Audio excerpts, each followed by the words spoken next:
اللهم لبيك لبيك لا شريك لك لبيك لبيك اللهم لبيك لبيك لا شريك لك لبيك لبيك اللهم لبيك لبيك لا شريك لك لبيك لبيك اللهم لبيك لبيك لا شريك لك لبيك لبيك اللهم لبيك لبيك لا شريك لك لبيك.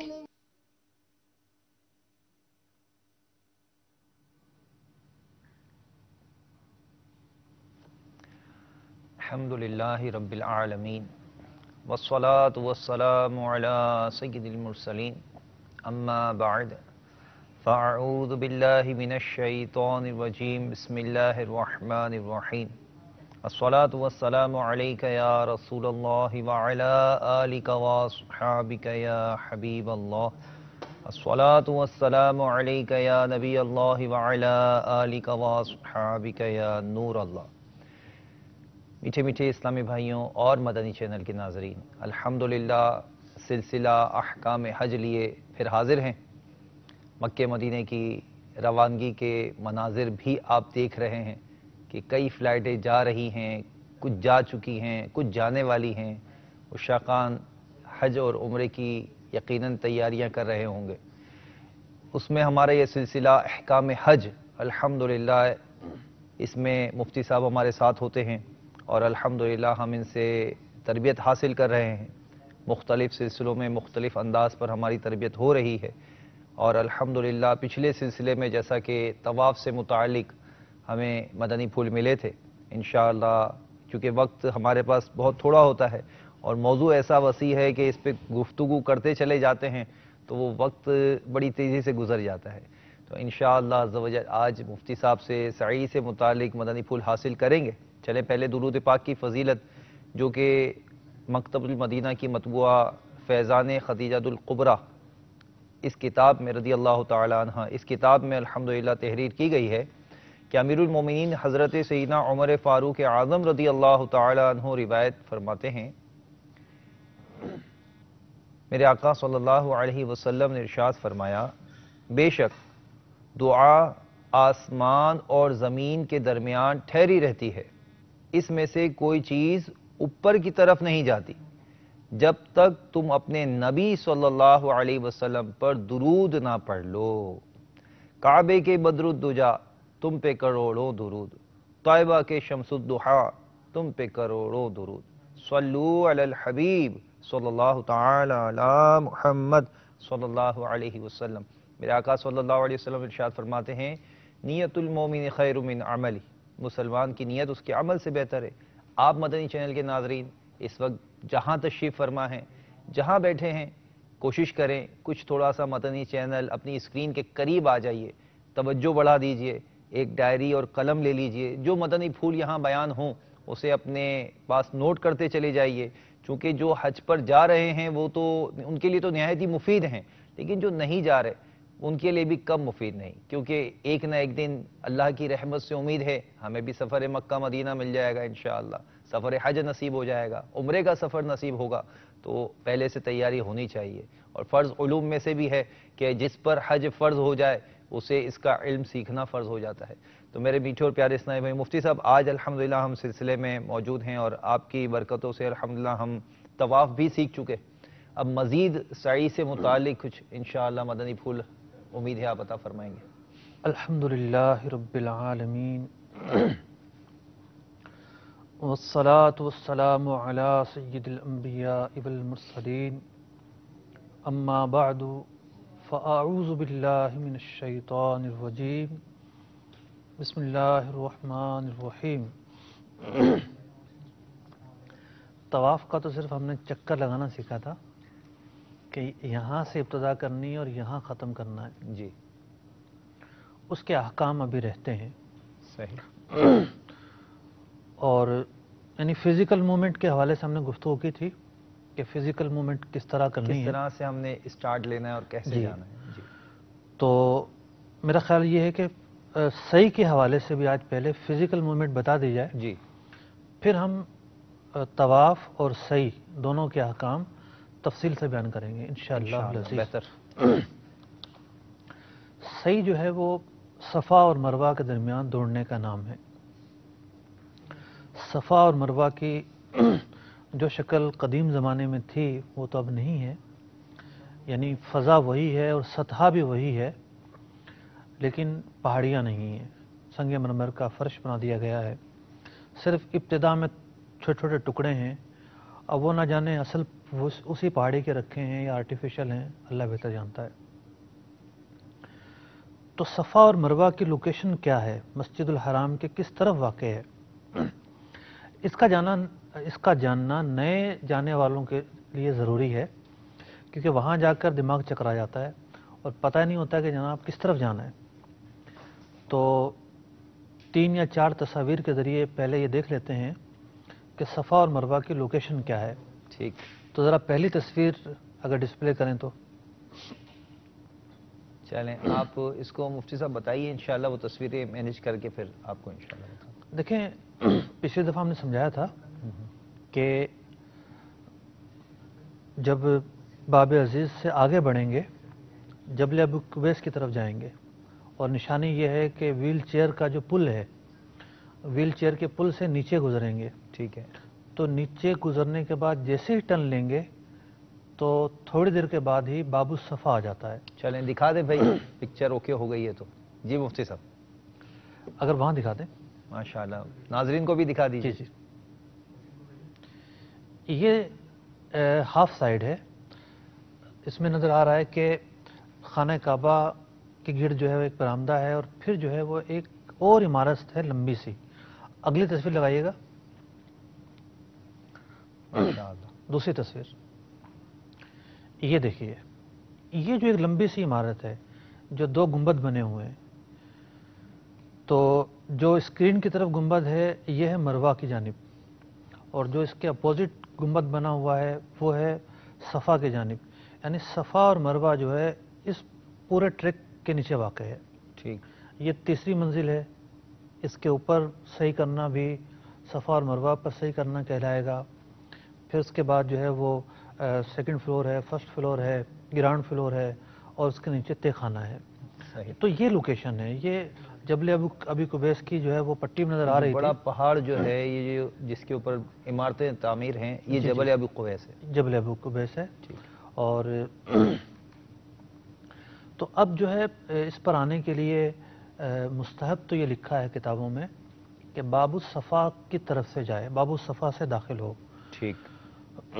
تو اب جیسی آسانی ہو, رش کے اندر تو جو ہے وہ بہت آزمائش ہو جاتی ہے. تو اب صفا اور مروہ کا معاملہ یہ ہے, 1960 کے اندر ایک کمیٹی بنائی گئی, اور پہلے اگر پرانی تصویریں دیکھی جائیں تو ایسا لگتا ہے کہ چھپرا ہے اور اس کے نیچے صفا اور مروہ کے لیے لوگ دوڑ رہے ہیں یا چل رہے ہیں. جی. تو اس کو وسیع کرنے کا پروگرام بنایا گیا. تو 1960 میں بننے والی کمیٹی نے یہ فیصلہ کیا کہ یہ اس کا ایریا ہے, کل صفا اور مروہ کی جو پہاڑی ہے کل ملا کر یہ ایریا بنتا ہے. اس کے بعد توسیع کی گئی اور اس پورے ایریا پر صفا اور مروہ بنا دیا گیا. یعنی 1960 کے اندر یہ جو ہے مکمل جگہ کور کر لی گئی. 1960 کے اندر تحقیق ہوئی کہ یہ مکمل ایریا بنتا ہے, اس کے بعد بنا دیا گیا. اور 2008 تک یہی سچویشن باقی رہی, اسی پر جو ہے وہ صحیح کی جاتی رہی. 2008 کے اندر ایک عجیب و غریب تبدیلی واقع ہوئی اور اس کو جبل ابو قبیس کی جانب وسیع کیا گیا. تو علماء کا اس حوالے سے موقف ہے کہ جس حصے کی توسیع کی گئی ہے وہ دراصل صفا اور مروہ نہیں ہے. صحیح. تو اب توسیع مطلب یوں سمجھیے کہ ایک تو وہ حصہ ہے جو خانہ کعبہ کی جانب ہے, پرانے حصے پر اب پورا ایک ٹریک بنا دیا گیا ہے. یہ جو 2 تصویریں ہیں پہلے یہ دکھا دیں تو سمجھانے میں آسانی ہوگی. تصویریں دکھائیے مفتی صاحب جو کہہ رہے ہیں.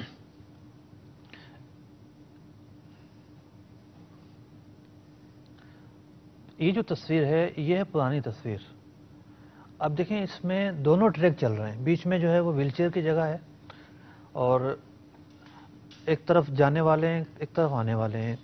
صحیح. بیچ میں ویل چیئر کی جگہ ہے. یہ جو ایریا ہے 2008 سے پہلے کا ایریا ہے. اس حصے کے اندر دو ٹریک ہوا کرتے تھے. اس کے بعد کی تصویر دکھائیے گا.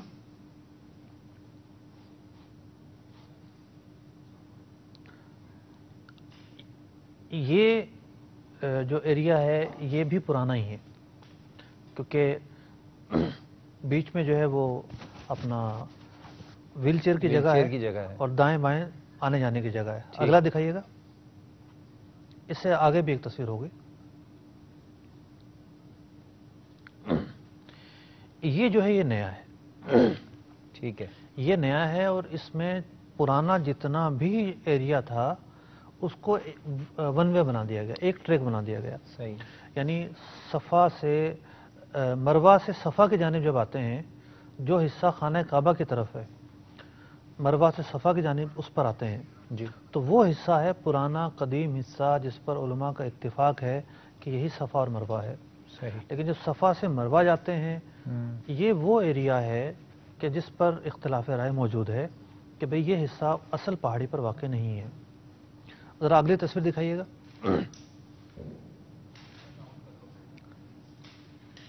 یہ دیکھیے توسیع ہو رہی ہے اور اپنا نئے حصے کے لیے کھدائی جا رہی ہے. 2008 کی جو توسیع ہے یہ وہ ہے. صحیح. اگلی تصویر دکھائیے گا. یہ دیکھیے جبل ابی قبیس نظر آ رہا ہے ہمیں جی. اور یہ بالکل توسیع جاری ہے اور جبل ابی قبیس کی جانب ہو بہو ویسا ہی حصہ بنا دیا گیا ہے. مزید بھی جو تصویریں وہ دکھا دیجیے گا.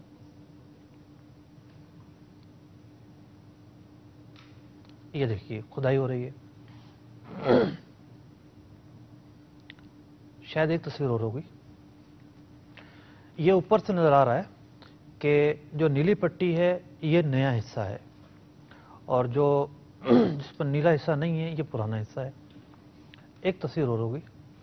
اس میں بھی سمجھایا گیا ہے کہ قدیم حصہ خانہ کعبہ کی طرف ہے, جدید حصہ باہر کی طرف ہے. بس اب ماجرا یہ ہے کہ یہ سمجھیے کہ 4 فلور ہو گئے. سب سے پہلے جو ہے وہ تیسری منزل, سیکنڈ, فرسٹ, گراؤنڈ اور اس کے بعد بیسمنٹ. 5 ہو گئے. 5 ہو گئے. جو بیسمنٹ ہے اس کی دریافت کا تو علماء کو پتہ ہی نہیں تھا. 2008 کے بعد جب یہ بات شروع ہوئی کہ بھئی یہ تو کیا ہو گیا, ایک طبقہ ہے پاک و ہند بلکہ عرب و عجم کے علماء کو اس پر تحفظات تھے, تو پھر نیچے جو ہے وہ مخصوص لوگوں کے لیے ایک تھا اپنا ایریا, اس کو کھول دیا گیا. تو نیچے جو بیسمنٹ کا ایریا ہے وہاں پر توسیع نہیں ہوئی, وہاں وہی پرانی والی جو ہے وہ باقی ہے. اور حج کے ایام بلکہ ذوالحجہ کے آخری عشرے میں تو کھول دیا جاتا ہے. اچھا. پچھلی مرتبہ تو 4 یا 5 تاریخ تک نہیں کھولا گیا تھا کیونکہ وہاں ٹوٹا ہوا ایریا تھا, کام جاری تھا, کچھ تعمیرات بھی ہو رہی ہیں, تعمیرات ہو رہی تھیں. سنا ہے کہ رمضانوں میں بھی کھول دیا جاتا ہے. اچھا پھر حج کے دنوں میں بھی جب کھلتا ہے تو وہ حصہ محرم تک کھلا ہوتا ہے, یکم محرم کو بند ہو جاتا ہے. صحیح. تو صحیح کرنے کے لیے پہلی چوائس ہونی چاہیے بیسمنٹ. ٹھیک. بیسمنٹ میں چلے جائیں آپ طواف کرنے کے بعد, اور وہاں پر رش بھی نہیں ہوتا, بہت کم لوگوں کو اس کا پتہ ہے. اچھا اسے ڈھونڈنا بھی پڑتا ہے. اگر کوئی آسان راستہ چاہے تو باب السلام جس جانب ہے, باب السلام سے جو آئے گا تو اس بیسمنٹ کو کراس کر کے پھر وہ مطاف میں داخل ہوگا. ٹھیک. تو وہ جب مطاف سے بیک ہو تو اب تو بہت بڑا راستہ دے دیا ہے, بہت وسیع راستہ دے دیا ہے. جی. باب السلام سے جب بیک ہوں گے, مطاف سے جب بیک ہوں گے طواف کرنے کے بعد, تو یہ باب فتح کی طرف مڑے. باب فتح جو ہے وہ مقام ابراہیم سے پیچھے کی طرف آئیں گے نا مفتی صاحب؟ مقام ابراہیم سے پیچھے کی طرف آئیں گے تو جہاں زمزم شریف کے نلکے لگے ہوئے ہیں, جی جی, اس نلکے والی سیڑھیوں پہ تھوڑا سا اوپر جائیں گے تو پیچھے نیچے سیڑھیاں جاتی ہوئی محسوس ہوں گی. تو وہ جو سیڑھیاں نیچے جا رہی ہیں وہ اس بیسمنٹ کی طرف جا رہی ہیں.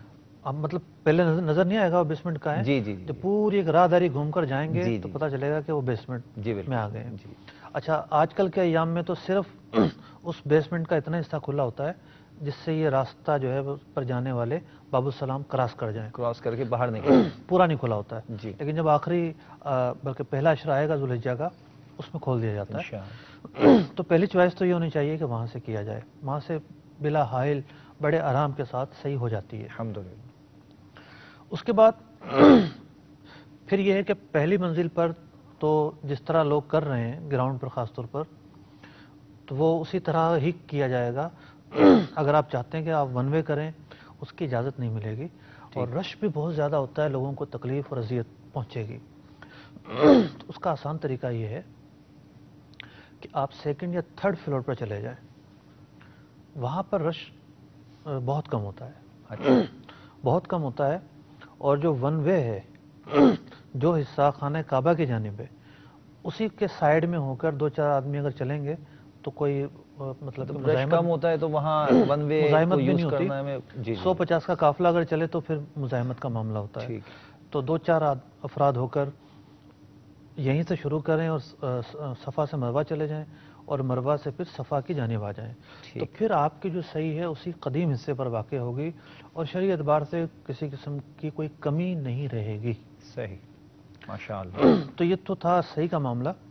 اب ہم آتے ہیں طواف کے احکام کی جانب۔ ماشاءاللہ مفتی صاحب، وہ آپ فرما رہے تھے کہ وہ حجر اسود پر خوشبو وغیرہ لگائی جاتی ہے، تو اچھا، وہ ماشاءاللہ کلپ نکال رہی ہے ہماری مجلس نے الحمدللہ۔ پہلے ذرا اس کی تشریح کر دیں تھوڑی سی۔ جی جی جی پچھلے سلسلے کے اندر جو ہے وہ بیان کیا گیا تھا کہ طواف کی جو ابتدا کرنی ہے وہ استعلام سے کرنی ہے۔ ٹھیک۔ اب استعلام کے 3-4 درجے ہیں۔ پہلی فرصت میں حجر اسود کو بوسہ لینا، یا ہاتھ رکھ کر جو ہے وہ ہاتھ رکھنا، یا چھڑی کے ذریعے جو ہے وہ رکھ کے چومنا، یا پھر یہ ہے کہ دور سے اشارہ کرنا۔ جو رش کے ایام ہیں، جیسے حج کے ایام ہیں یا رمضان میں عمرے کا ایام ہو گئے، اس میں تو میں نہیں سمجھتا کہ کوئی خوف خدا رکھنے والا قریب جائے گا، کہ وہاں حقوق تلفی بڑی ہوتی ہے، بہت حقوق تلفی ہوتی ہے۔ بعض اوقات ایسا موقع ہوتا ہے کہ رش نہیں ہوتا، جیسے کسی نے جو ہے وہ طواف کر رہا تھا، نمازوں کا وقت ہو گیا، اور جیسے ہی فراغت ہوئی فوراً لپکا اور جا کے بوسہ لے لیا۔ سبحان اللہ۔ تو جب آپ احرام میں نہ ہو اور رش نہ ہو، عورتوں کو اختلاط نہ ہو، تو کوئی حرج نہیں ہے۔ لیکن اگر آپ احرام کی حالت میں ہیں اور آپ اس بات کے متمنی ہیں کہ آپ جو ہے حجر اسود کا بوسہ لیں، تو پھر آپ کو ایک احتیاط کرنی پڑے گی۔ کیا احتیاط کرنی پڑے گی؟ پہلے یہ ویڈیو دیکھ لیتے ہیں۔ چلیں جی، ویڈیو دکھائیں جی مفتی صاحب جو فرما رہے ہیں۔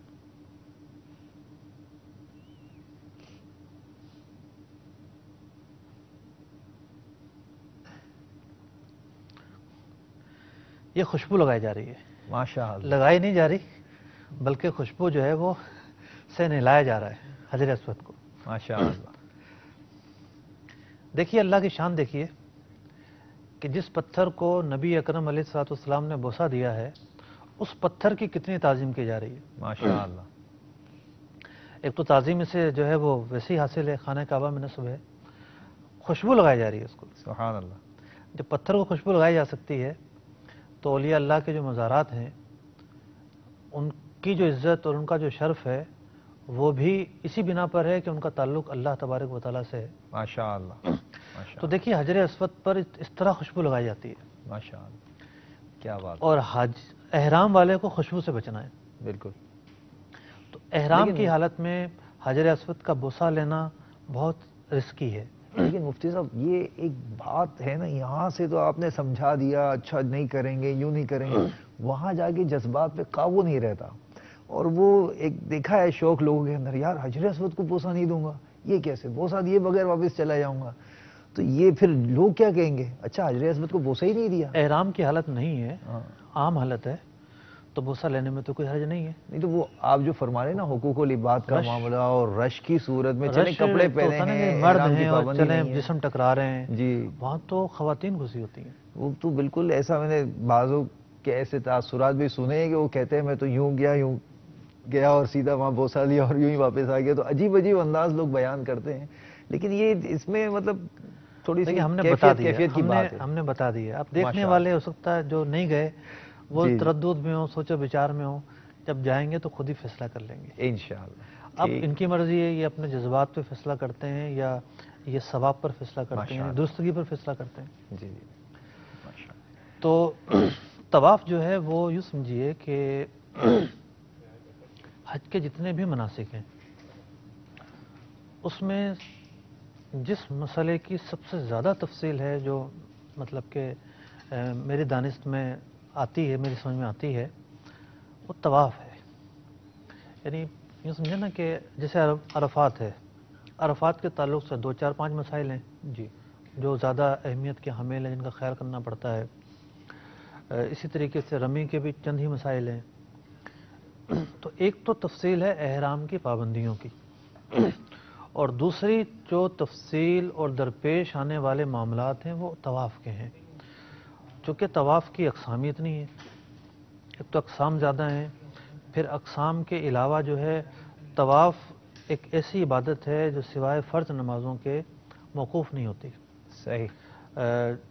جو یہ ایام ہیں 10 11 12 13، ان ایام میں عمرہ نہیں ہوتا.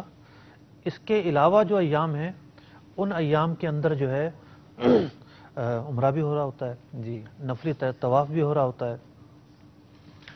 تو طواف کی کئی اقسام ہیں. جیسے طواف زیارت حج کا دوسرا فرض ہے. پہلا فرض ہے وقوف عرفہ، احرام کی حالت میں وقوف عرفہ کرنا، جی. اور دوسرا ہے طواف زیارت. جی. پھر طواف زیارت جو ہے وہ عمرے کے اندر ایک رکن ہے. عمرے کے 2 ہی ارکان ہیں، جی. ایک جو ہے وہ طواف اور دوسرا سعی سعی کرنا. اور حج تمتع کرنے والے جو طواف کریں گے پہلے جا کر وہ عمرے کا ہی طواف ہوگا. بالکل. پھر جو ہے جو قارن ہے، حج قران کرنے والا ہے، حج قران کرنے والا 2 طواف کرے گا. پہلے طواف قدوم کرے گا، پھر عمرے کا طواف کرے گا. افراد کرنے والا صرف طواف قدوم کرے گا. پھر طواف نفل ہوتا ہے، یعنی عام سادہ لباس کے اندر ہر نماز کے بعد کیا جائے، جب جب موقع ملے کیا جائے. بلکہ علماء نے لکھا کہ جب مسجد میں پہلی دفعہ گئے، مسجد الحرام میں داخل ہوئے تو ہر مسجد کا ایک حق ہوتا ہے. ماشاءاللہ. جیسے عام مساجد کے اندر بھی کوئی جائے تو اس کے لیے یہ مستحب ہے کہ وہ مسجد کے حق کو ادا کرے، وہاں جا کر نماز پڑھے. کم از کم 2 نفل ادا کر لیں. مثال کے طور پر اس نے جا کے سنتیں پڑھی، فرض پڑھ لیے، ہاں. حق ادا ہو گیا. صحیح. اگر اس نے نماز نہیں پڑھنی، نماز پڑھی ہوئی تھی اور یہ گیا کسی کے سوئم میں، سوئم ہو رہا تھا جناب ظہر کے بعد، اب یہ مسجد میں گیا تو مستحب ہے کہ وہاں جا کر 2 نفل پڑھ لیے جائے. ان نوافل کو تحیۃ المسجد کہتے ہیں. ماشاءاللہ. لیکن مسجد الحرام کے اندر اگر تو ایسا ہے کہ سنت موقدہ پڑھنی ہے اور سنت موقدہ نہیں پڑھے گی تو پڑھیں گے اس کا وقت جاتا رہے گا، یا فرض نماز کا معاملہ ہے اس کا وقت جاتا رہے گا. اگر ایسا موقع نہیں ہے تو وہاں افضل تحیۃ المسجد نہیں ہے، وہاں افضل طواف کرنا ہے. ماشاءاللہ. تو طواف کرنا جو ہے وہ مسجد الحرام شریف کا حق ادا کرنا ہے. ماشاءاللہ. تو نفلی طواف بھی اسی بنا پر جو ہے وہ ہوتا ہی رہتا ہے. اس کے علاوہ طواف منت بھی ہو سکتا ہے.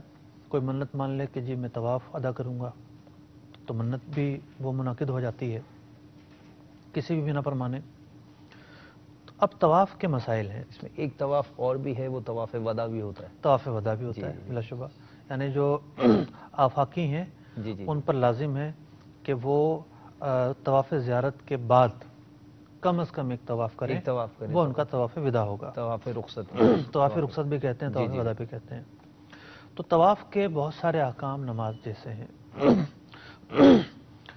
طواف کے لیے نیت فرض ہے، بغیر نیت کے طواف نہیں ہوگا. طواف کے 7 پھیرے ہیں، 7 پھیرے مل کر ایک طواف کہلائے گا. اب یہ ہے کہ مثال کے طور پر اچھا نیت کے تعلق سے گفتگو ہو رہی تھی، تو اب طواف کے اندر ایک خاص بات یہ ہے کہ مطلق طواف کی نیت کافی ہے. ٹھیک ہے. کسی نے کہا کہ میں طواف کرتا ہوں، جیسے نمازوں کا معاملہ ہے نا، جی کہ اگر فرض نماز پڑھنی ہے تو پھر تعین ضروری ہے. ٹھیک ہے کہ میں ظہر کے فرض پڑھ رہا ہوں. تعین فرض بھی ضروری ہے اور وقت کا نام لینا بھی ضروری ہے. طواف کا معاملہ ایسا نہیں ہے. صرف یہ نیت ہو کہ میں طواف کر رہا ہوں.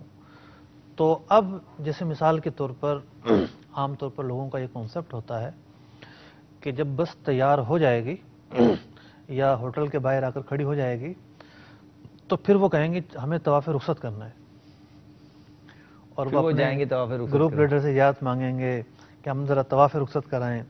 ایسا نہیں ہے کہ یہی طواف رخصت ہوگا جو آخری طواف ہو. طواف زیارت کے بعد جو بھی طواف کریں وہ طواف رخصت کہلائے گا. اور طواف رخصت کے لیے کوئی احرام میں ہونا تو ضروری نہیں ہے. ٹھیک ہے مطلب اصل یہ ہے کہ طواف زیارت کے بعد ایک طواف کیا جائے.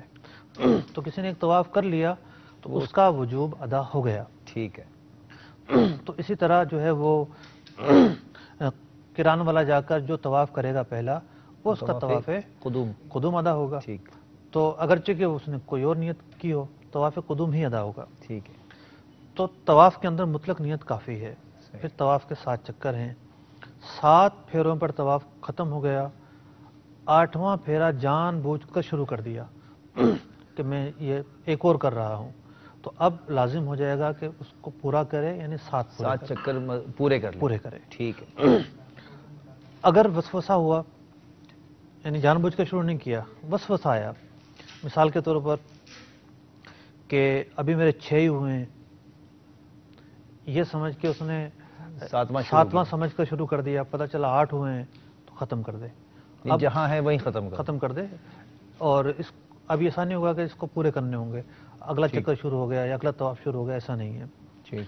اسی طریقے سے 8 کو 7واں گمان کیا، یہ جان بوجھ کر نہیں ہوا. 8ویں کو 7واں گمان کر کے کیا ہے نا. تو یہاں بھی یہی حکم ہے کہ اس کو ختم کر دے.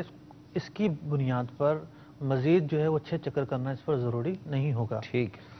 طواف کے پھیروں میں شک واقع ہو جاتا ہے، جیسے نماز پڑھتے ہوئے رکعتوں میں شک واقع ہو جاتا ہے کہ بھئی کتنے ہوئے. تو اس کے بارے میں تفصیل یہ ہے، اگر تو طواف فرض یا واجب تھا، شک واقع ہو گیا. شک کہتے ہیں اس کیفیت کو جس میں رجحان برابر ہے. نہ یہ اس طرف ذہن جا رہا ہے کہ نہیں میں نے 3 کیے ہیں، نہ اس طرف جا رہا ہے کہ میں 4 کیے ہیں، برابر ہے. اگر فرض یا واجب طواف ہے، مثال کے طور پر طواف زیارت ہے یا عمرے کا طواف ہے، تو پھر اسے دوبارہ سے 7 پھیرے کرنے چاہیے.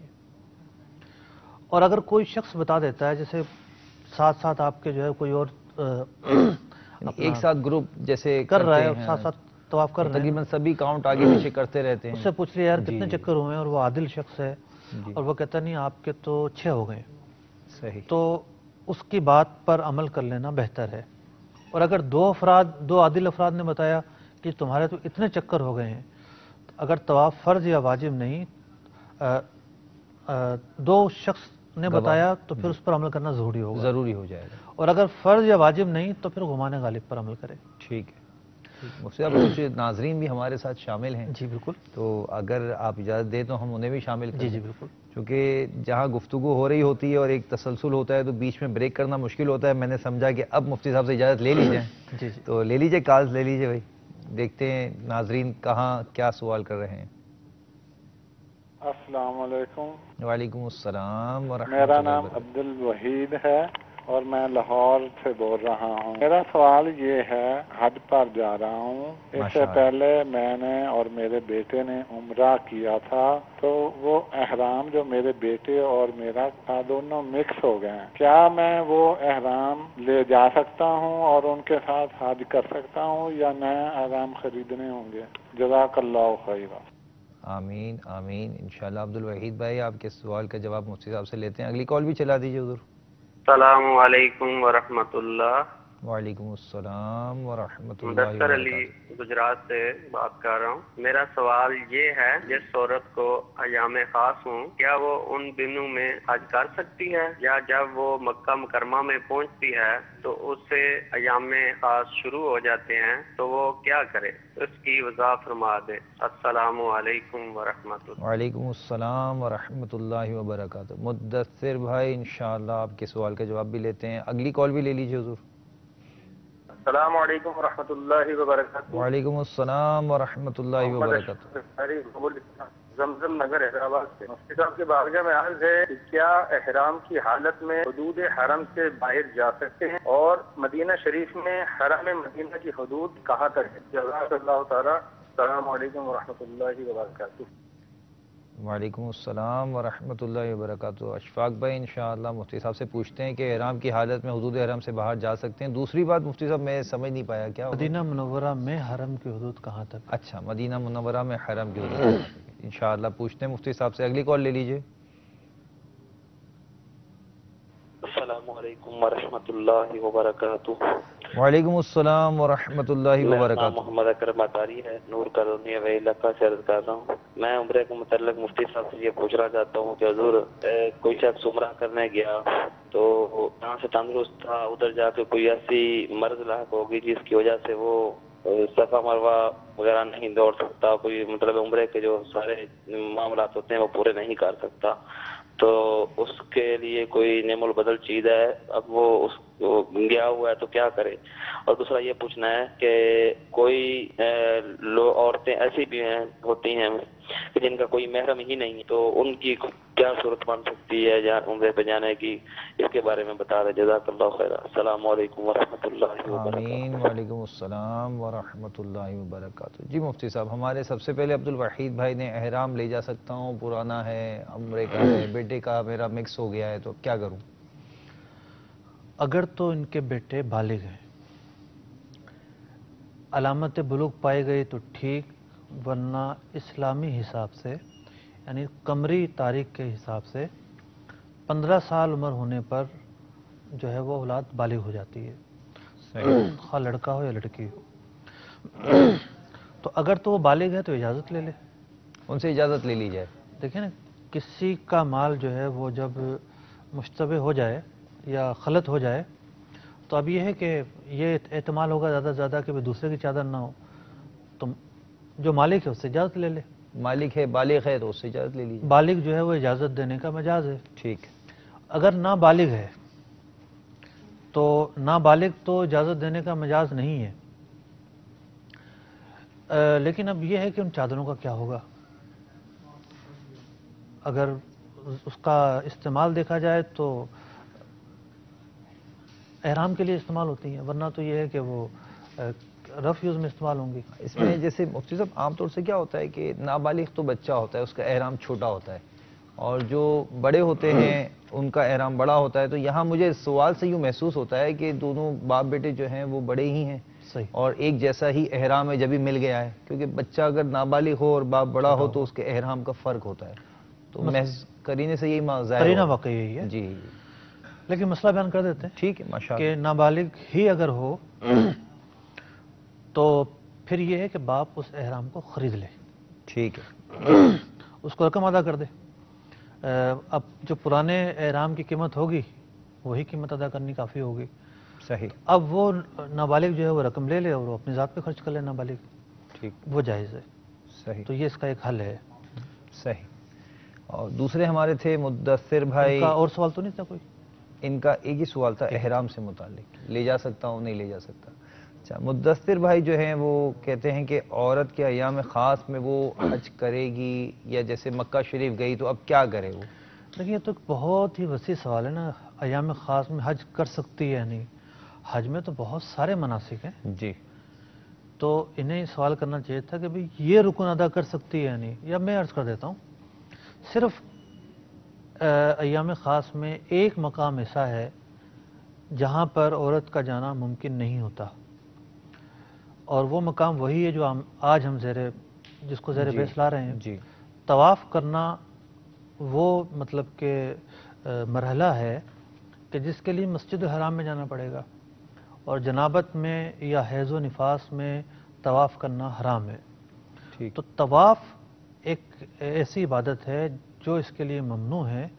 باقی حج کے جتنے بھی مناسک ہیں، مینا میں ٹھہرنا ہو، عرفات جانا ہو، عرفات نہیں جائے گی تو سارا سفر بیکار چلا جائے گا. بالکل. حج تو پورا ہی اس وقت ہوتا ہے. حج کا فرض اعظم ہے عرفات میں جانا. جی. ظہر سے مغرب کے لمحے میں وہاں پر ایک لمحے کے لیے بھی جانا، بالکل رات میں گیا حالت میں ایک لمحے کے لیے، رات میں گیا جب بھی ہو جائے گا، لیکن واجب یہ ہے کہ مغرب تک ٹھہرے، اور یہ بھی واجب ہے کہ مغرب سے پہلے اس کا جانا ضروری ہے۔ تو عرفات بھی جا سکتی ہے، مزدلفہ بھی جائے گی، رمی بھی کرے گی، قربانی بھی ہوگی، تقصیر بھی ہوگی، صرف یہ ہے کہ طواف نہیں کر سکتی۔ اب طواف کی پھر ہر مقام پر جدا جدا تفصیل ہے۔ مثال کے طور پر کوئی خاتون جو ہے وہ پاکستان سے جا رہی ہیں، صحیح، تو ایک سوال قائم ہوتا ہے کہ جی اگر ایام خاص ہیں تو بعض لوگ یہ سمجھتے ہیں کہ اسے احرام کی نیت نہیں کرنی چاہیے۔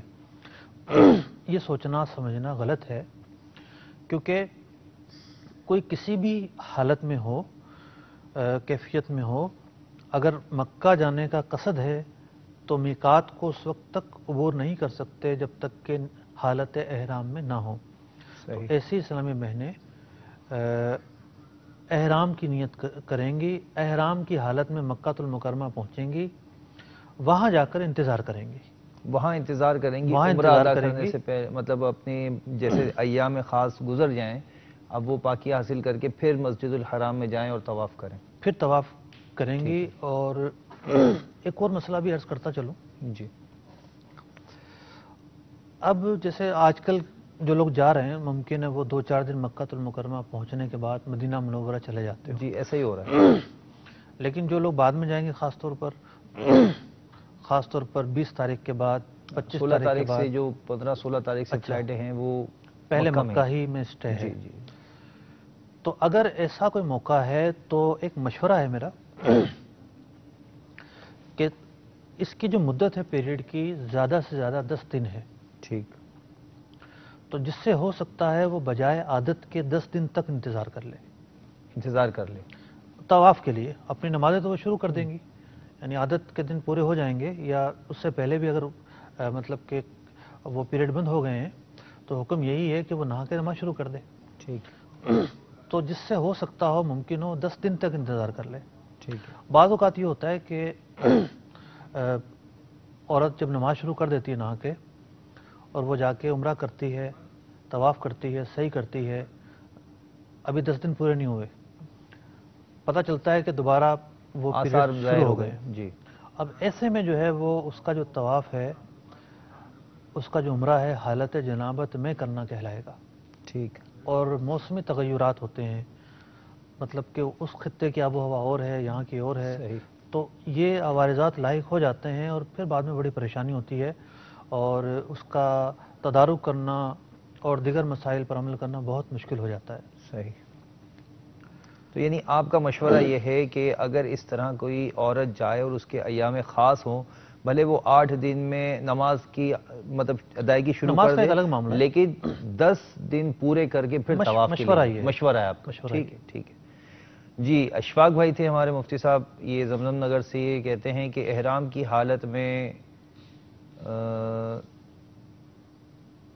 مدینہ منورہ کی حد، ایک تو انہوں نے حرم کی حد پوچھی تھی، دوسرا احرام کی حالت میں جانا، سوال میرے ذہن سے نکل گیا، میں نے احرام کی حالت میں لکھا تھا، اگلا سوال لے لیں۔ اگلا کر لیں۔ احرام کی حالت میں حرم کے باہر نکلنا، ٹھیک ہے، دیکھیے احرام کی حالت میں حرم سے باہر جانا تو منع کہیں بھی نہیں پڑھا میں نے، کوئی جاتا ہے تو منع تو نہیں ہے، مطلب جیسے احرام کی حالت میں ہے اور آپ حدود حرم سے باہر گئے پھر دوبارہ حرم میں آ گئے، کوئی حرج مذائقہ نہیں ہے اس میں، مذائقہ تو نہیں۔ ٹھیک ہے۔ دوسرا یہ کہ مدینہ شریف کی جو حرم کی حد ہے وہ کہاں سے کہاں تک ہے؟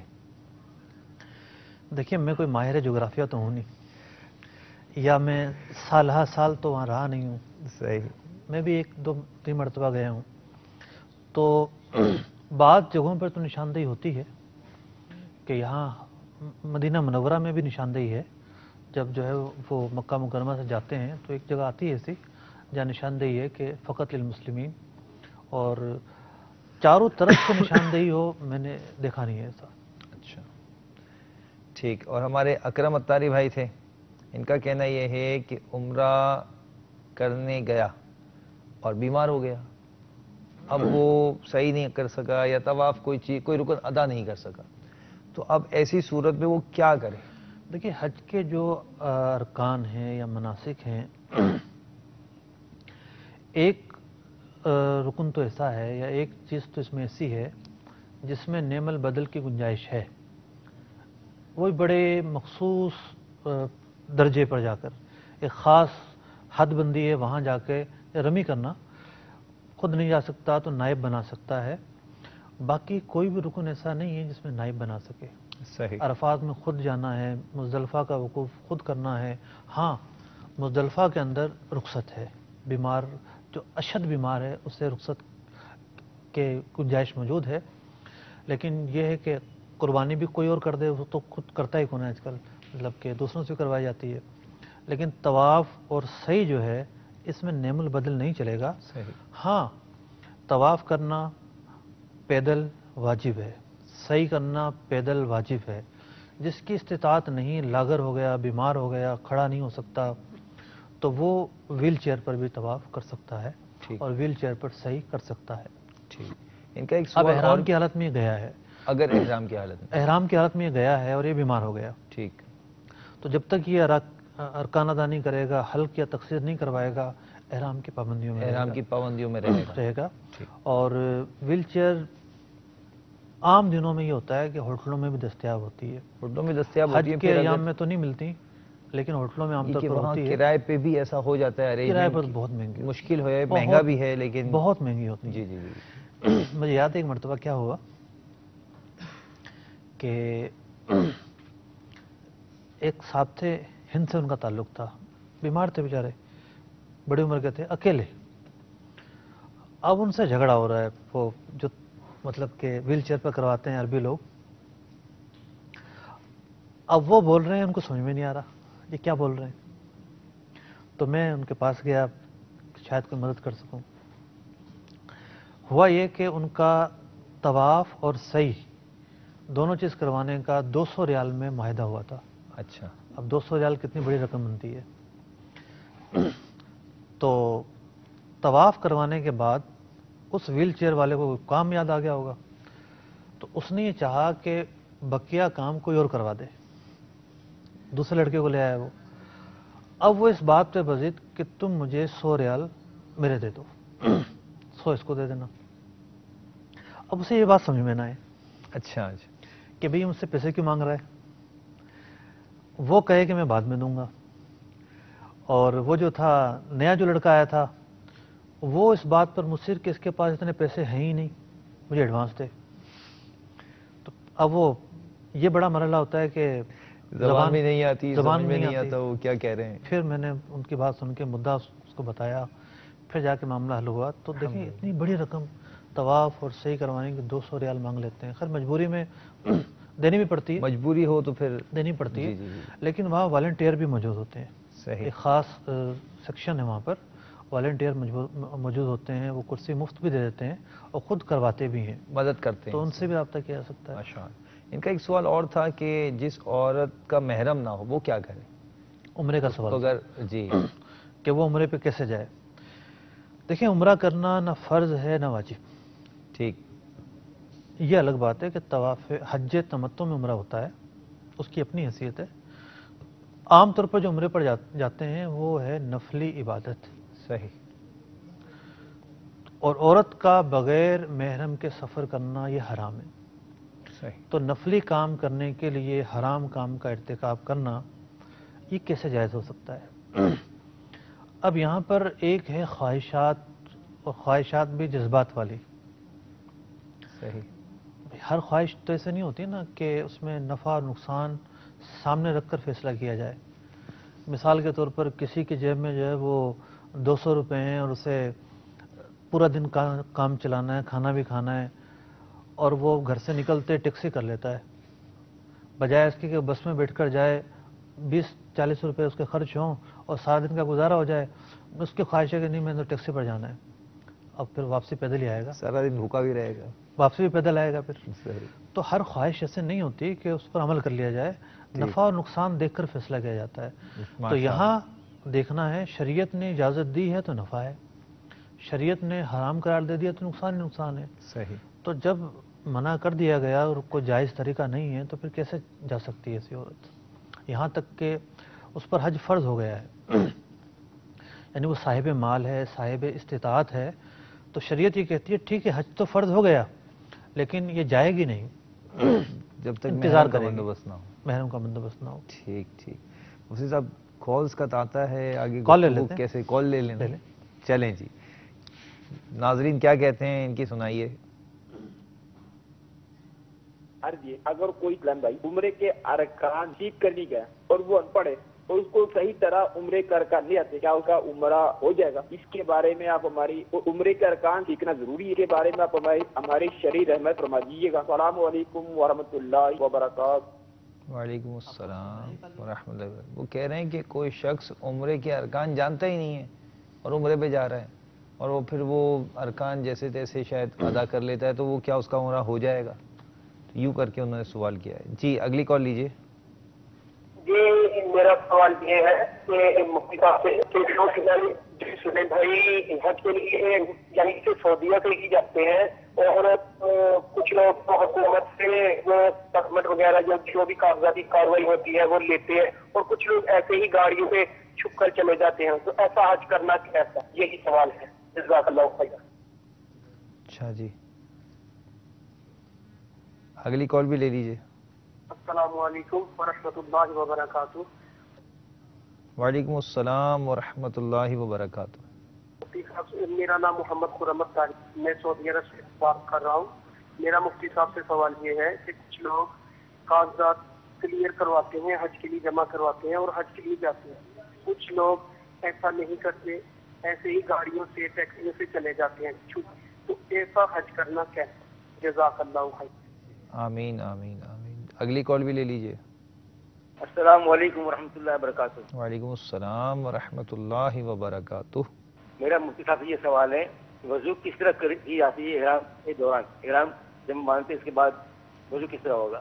اور عورتیں جب مسح کرتی ہے تو کیسے مسح کرے گی عورتیں؟ کیا وہ اپنا دوپٹہ اتار لے کے مجھے مسح کرے گی؟ کیسے کرے گی؟ پلیز مہربانی کر کے ہمیں بتائیے گا. میرا نام غلام حسین ہے، ایسے سے بات کر رہا ہوں. السلام علیکم ورحمۃ اللہ وبرکاتہ. وعلیکم السلام ورحمۃ اللہ وبرکاتہ. غلام حسین بھائی آپ نے ماشاءاللہ کال کی. انشاءاللہ عز و جل آپ کو بتاتے ہیں کہ اسلامی بہن جو ہیں وہ احرام کی حالت میں وضو کیسے کریں گی اور اسلامی بھائی بھی کیسے کریں گے، اور خاص اسلامی بہنوں کے حوالے سے آپ نے پوچھا کہ سر کا مسح کیسے کریں گے. تو پہلی کال تھی عمرے کے ارکان آتے نہیں، گئے بس عمرہ کر لیا تو اس کا کیا ہوگا؟ دیکھیں عمرہ ایک عبادت ہے اور قرآن مجید فرقان حمید میں اس کا تذکرہ ہے. سرکار دو عالم صلی اللہ تعالی علیہ وسلم نے ہجرت کے بعد 4 عمرے فرمائے. تو اسلامی تعلیمات ہیں اس کے حوالے سے، حلال و حرام کے مسائل ہیں. سب سے بنیادی چیز ہے احرام کی پابندیوں کا جاننا. اس اعتبار سے بنیادی چیز میں نے کہا ہے کہ زیادہ غلطیاں لوگ اسی میں کرتے ہیں. پھر عمرے کے 2 رکن ہیں، طواف کرنا اور صحیح کرنا، اور اس کے بعد حلق اور تقصیر کرنے پر عمرہ مکمل ہوتا ہے. تو جس طریقے سے بیٹھے بٹھائے تو عمرے پہ نہیں چلے جائیں گے. یہ ڈاکومنٹیشن کرنی پڑے گی، پاسپورٹ بنوانا پڑے گا، ٹریول آفس کے چکر لگانے پڑیں گے، سامان پیکنگ کرنی پڑے گی، ہفتوں تیاری ہوتی ہے، ٹکٹ کرانی پڑے گی، جہاز میں بیٹھنا پڑے گا، سب کچھ کرنا پڑے گا. ہفتوں تیاری ہوتی ہے. تو وہ ہفتوں تیاری اگر ذہنی طور پر بندہ کسی ایسے عالم کے پاس چلا جائے جو عمرے کے مسائل اچھی طرح جانتا ہو تو بآسانی سیکھے جا سکتے ہیں. الحمدللہ. تو کتاب کا پڑھنا بھی بسا اوقات فائدہ مند نہیں ہوتا. کبھی مذہبی کتاب پڑھی ہی نہیں، اصطلاحات کا پتہ ہی نہیں، مشکل الفاظ ہیں، لکھا کیا ہے سمجھ میں کچھ اور آ رہا ہے، پڑھتے ہوئے سر میں درد شروع ہو گیا. صحیح. تو ایسے مواقع پر سیکھنا ضروری ہے، اور سیکھنا انفرادی طور پر ہی ممکن ہوتا ہے. استاد کی حاجت اس میں پڑتی ہے. تو سیکھے جا سکتے ہیں جب اتنا اشتیاق ہے خانہ کعبہ کو دیکھنے کا، گنبد خضرا کو دیکھنے کا، خانہ کعبہ کے طواف کا، بارگاہ رسالت مآب صلی اللہ علیہ وسلم میں سلام کا، تو پھر آداب سیکھ کر جائے. حقیقت میں مفتی صاحب آج ہی کے میں مناظر بتاتا ہوں آپ کو. آج حاجی کیمپ میں حاضری ہوئی تھی اور ویکسینیشن وغیرہ، اور مسجد کے اندر جب تربیت کا سلسلہ ہو رہا تھا تو وہ جب تربیت کرنے والے تربیت کر رہے تھے تو حجاج کرام میں جو جا رہے تھے عازمین، ان کی تڑپ کی میں نے کیفیت دیکھی کہ ان کے آنسو بہنا شروع ہو گئے تربیت کے دوران. یعنی ایسی کیفیت جو ہے نا کہ وہ تڑپ رہے ہیں بس کسی طرح وہاں پہنچ جائیں. تربیت کرنے والے نے ان کی تربیت کی تو ان کے آنسو ٹپکنا شروع ہو گئے کہ یار میں مطلب مکے مدینے جا رہا ہوں. تو وہ ایک کیفیت بننی چاہیے. صحیح آپ نے توجہ دلائی کہ بھئی اتنے مبارک سفر پر جا رہے ہیں اور کیفیت نہیں بن رہی. تو کیفیت جبھی بنے گی جب کچھ سیکھیں گے، اس جگہ کے آداب سیکھیں گے. ماشاءاللہ. مجھ سے اب دوسرا سوال یہ تھا، اور یہ دو اسلامی بھائیوں کے ایک ہی طرح کے سوال تھے، کہ وہ جاتے ہیں اور کچھ ارینجمنٹ کرتے ہیں، وہ ہوتا نہیں، پھر چھپ چھپا کر گاڑیوں میں بیٹھ کے جاتے ہیں اور اس طرح حج کرتے ہیں. اس کا کیا حکم ہے؟ دیکھیے، پہلا سوال تو یہ ہے کہ ایسا شخص جو عرب شریف میں ہی رہتا ہے، جی، اب مدینہ منورہ میں رہنے والا بھی عرب شریف میں رہنے والا کہلائے گا، جو ریاض یا دمام میں رہتا ہے، تبوک میں رہتا ہے، وہ بھی عرب شریف میں رہنے والا کہلائے گا. اور یہ سب جگہ میقات سے باہر ہے. تو پہلا سوال تو یہ ہے کہ ان کے پاس حج کرنے کے اسباب موجود ہیں یا نہیں ہیں. ٹھیک. کتنے لوگ ایسے ہیں جو قرضہ لے کر ویزا لگواتے ہیں، مقروض ہوتے ہیں، مالی حیثیت ان کی ایسی ہوتی ہے کہ ان پر حج فرض ہی نہیں ہوا ہوتا. ہاں، 3 4 5 لاکھ روپے قرضہ ہوتا ہے ان کے اوپر. ٹھیک ہے نا، قرضہ ہوتا ہے. جی. تو یہ لوگ پہلے تو اپنی مالی حیثیت کا تعین کریں. ٹھیک. کہ ان کے اوپر سفر کے اخراجات اور وہاں رہنے کے اخراجات موجود ہیں یا نہیں. کم از کم 5 دن تو وہاں رہنا پڑے گا نا، جو مناسک کی حج کی ادائیگی. جی ہے. بالکل. پھر وہاں کہاں رہیں گے؟ وہاں مینا میں خیموں میں رہنا ہے. پھر وہاں جا کے ہوٹل میں بھی رہیں گے تو روڈ پہ تو نہیں رہنا. لاکھوں لوگ اگر آ کر روڈ پہ رہنا شروع کر دیں تو پھر تو نظام درم بھرم ہو جائے. اگر لاکھوں لوگ جو ہے وہ مینا میں روڈ پر آ کر بیٹھ جائیں تو سارا نظام درم بھرم ہو جائے. تو وہاں کی حکومت نے ایک فیس مقرر کر دی کہ جو عرب شریف کا رہنے والا بھی حج کرنا چاہتا ہے تو وہ فارم بھرے، اجازت لے. اس اجازت نامے کو تصریح کہتے ہیں. ٹھیک. تے صاد رے یا ہا، تصریح نامہ. پھر اس کے بدلے میں حکومت جو ہے انہیں خیمہ فراہم کرتی ہے اور جو بھی سہولتیں ہیں وہ دیتی ہے. تو جو کم سے کم ریٹ ہو، خیمہ تو جو ہے وہ دور بھی مل سکتا ہے، نزدیک بھی مل سکتا ہے. پھر خیموں کے اندر بھی وی آئی پی کلچر چل رہا ہوتا ہے. تو اب جو بھی کم سے کم قیمت میں پیکج ملتا ہے، اس کی سادگی والا خیمہ ہوگا. سادگی والا ملتا ہے کم سے کم قیمت میں. اگر جس کے پاس اس کی گنجائش ہے، صحیح، اس پر حج فرض ہوگا. جس کے اوپر اس کی گنجائش نہیں ہے اس پر حج فرض نہیں ہوگا. اب ایسا شخص جو ہے وہ جس پر حج فرض نہیں ہے اور وہ اپنے آپ کو مشقت میں ڈالتا ہے، اور وہاں پر جگہ جگہ پر چیک پوسٹ ہیں، بلکہ پچھلے سال تو فوج آئی ہوئی تھی اور مجھے آ کر بتایا لوگوں نے کہ جی ہم آ گئے تھے اور ہمیں تو بھاگنا پڑا، دوڑنا پڑا، گاڑیاں پیچھے لگ گئیں. یہ کیفیت ہوتی ہے. ذلت. پھر صرف ذلت نہیں، جس روزگار پر اتنا قرضہ لے کر گئے ہیں پکڑے جاتے ہیں تو دوسرے دن ڈیپورٹ کر دیا جاتا ہے. صحیح.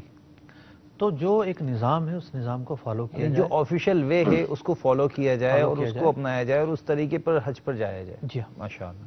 اچھا، ایک تھے ہمارے غلام حسین بھائی، انہوں نے باب المدینہ سے کال کیے، فرماتے ہیں کہ